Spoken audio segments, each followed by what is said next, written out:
So next up, Kate's question was, do I rent a house or do I rent an apartment? And for this question, just consider the extra expenses that come along with renting a house.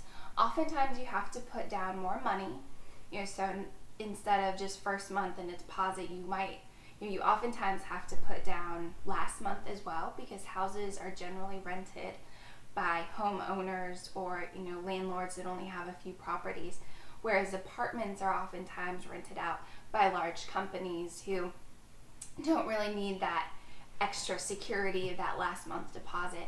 So you might have to pay more up front, and you'll also possibly end up paying more in utilities.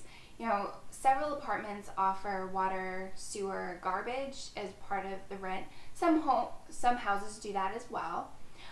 But you'll also have a bigger space, most likely in a house, and you'll have to, possibly pay more in electricity. Just the utilities could be more expensive.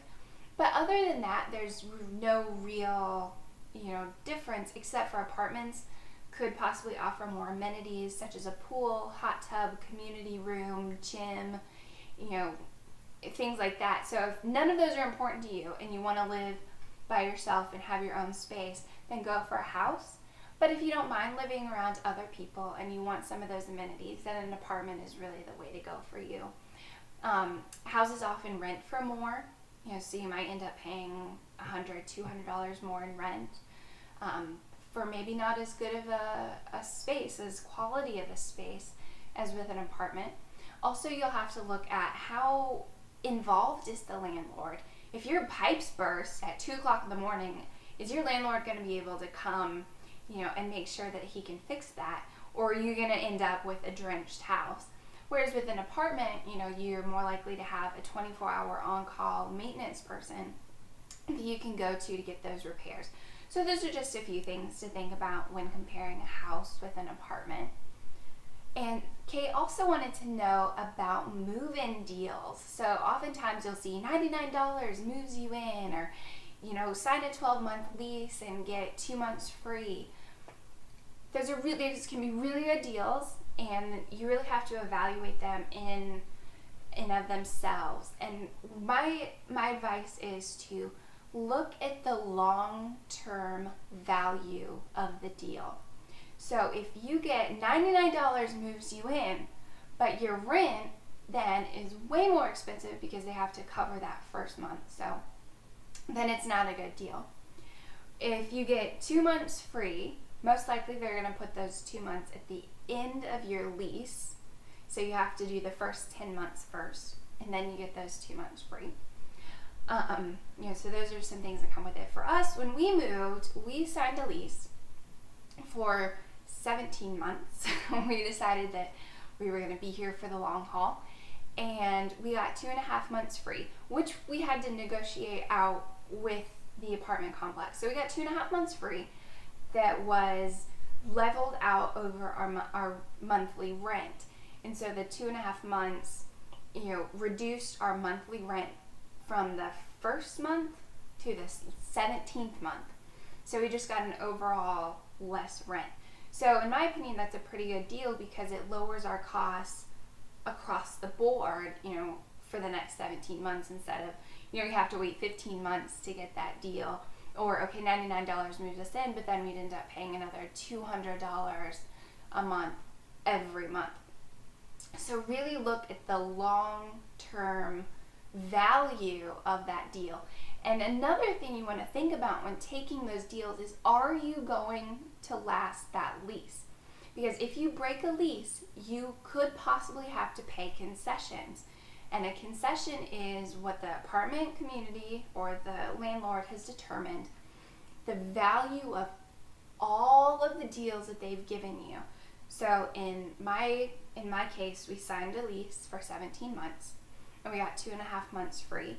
Plus, we got an extra $200 off for signing a lease within 24 hours of looking at the apartment. And so the apartment community said, okay, well, this is worth $2,300. And if we break our lease, say we've been here for 9 months and we just can't stand it anymore, if we break our lease, we owe the apartment the prorated amount of that $2,300 from the first month until that 9th month that we leave. And so if we're trying to find another apartment, having to pay a deposit, having to pay the new rent, can we really afford to cover those concessions?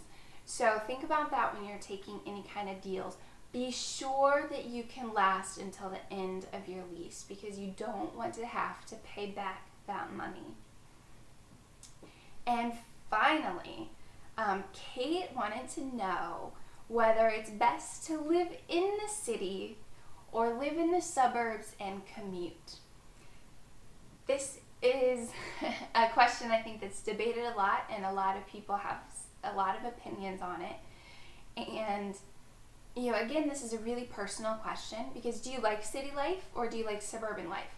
Where are you going to be most happy?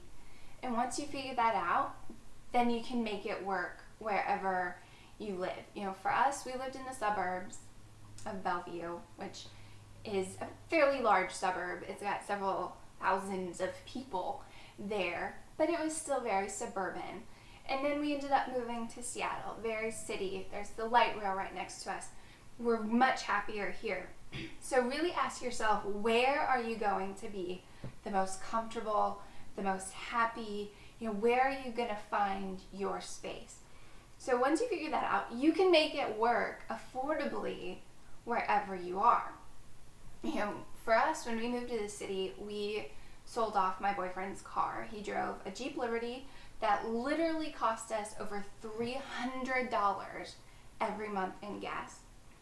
We got rid of his car, so we got rid of the $300 in gas and about $250 in a car payment and an insurance. So for us, we had about an extra $500 to save when we moved from the suburbs to the city, because he can now take the light rail. So we were able to make up a little of that money in terms of the cost of the apartment. And so for us, we were able to get a much nicer place, because we didn't have to pay that extra $500 for him to drive to and from work every day. So for us, it was much cheaper to live in the city. But you can also make commuting work as well, because, and as Kate stated in her question, oftentimes it's much cheaper to live in the surrounding areas because it's not as highly developed. That's very true. So if you can find a really nice house for a lot less and still afford to drive into the city, keeping your car payment, keeping in mind insurance, keeping in mind gas, then absolutely do it. Just make sure that it works for you and find the cheapest, most affordable way to do it. And also remember to let your expenses balance themselves. After you've done your budget, which I hope you have by now, you know how much you have to spend. And so if you drop a $500 a month car, you are absolutely welcome to raise your other expenses, up to that level, unless you want to put it all in savings, which I also recommend.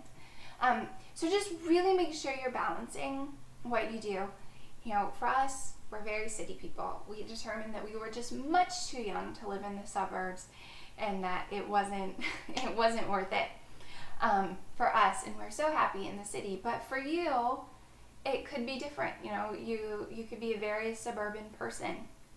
So just make it work wherever you live. So those are the questions that Kate had, and I've also included a really great list, a list of what you'll need to move, so moving checklist, that I found from another source. It's really great. It tells you, when you need to change your address, when you need to shut off your electricity, how far in advance you should, rent a moving truck, all those kinds of things. So please use that list if you're getting ready to move, because it's really great and it'll help keep you on track. And if you have any questions that you would like the budget blog to answer, please send those to me, email me, comment on it. You can Facebook it, you can tweet it. Get me those questions and I will happily answer them for you. And I'll see you next time.